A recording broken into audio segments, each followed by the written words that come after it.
Judicial നിന്ന് കണക്കിൽപ്പെടാത്ത പണം കണ്ടെത്തിയ സംഭവത്തിൽ ജസ്റ്റിസ് യശ്വന്ത് വർമ്മയെ സ്ഥലം മാറ്റി. സുപ്രീംകോടതി കൊളീജിയത്തിന്റെ ശുപാർശ കേന്ദ്ര സർക്കാർ അംഗീകരിക്കുകയായിരുന്നു.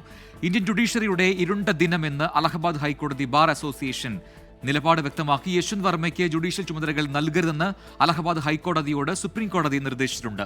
അതിനിടെ ജസ്റ്റിസ് യശ്വന്ത് വർമ്മയ്ക്കെതിരെ കേസെടുക്കണമെന്നാവശ്യപ്പെട്ടുള്ള ഹർജി സുപ്രീംകോടതി തീർപ്പാക്കി. വസതിയിൽ നിന്നും കണക്കിൽപ്പെടാത്ത പണം കണ്ടെത്തിയതിന് പിന്നാലെയാണ് ഡൽഹി ഹൈക്കോടതി ജഡ്ജ് യശ്വന്ത് വർമ്മയെ അലഹാബാദ് ഹൈക്കോടതിയിലേക്ക് സ്ഥലം മാറ്റാൻ സുപ്രീംകോടതി കൊളീജിയം ശുപാർശ ചെയ്തത്. ശുപാർശ അംഗീകരിച്ച് സ്ഥലം മാറ്റിയുള്ള വിജ്ഞാപനം കേന്ദ്ര സർക്കാർ പുറത്തിറക്കി. കേന്ദ്ര സർക്കാരിന്റെ തീരുമാനത്തിനെതിരെ അലഹാബാദ് ഹൈക്കോടതി ബാർ അസോസിയേഷൻ ശക്തമായ പ്രതിഷേധം രേഖപ്പെടുത്തി.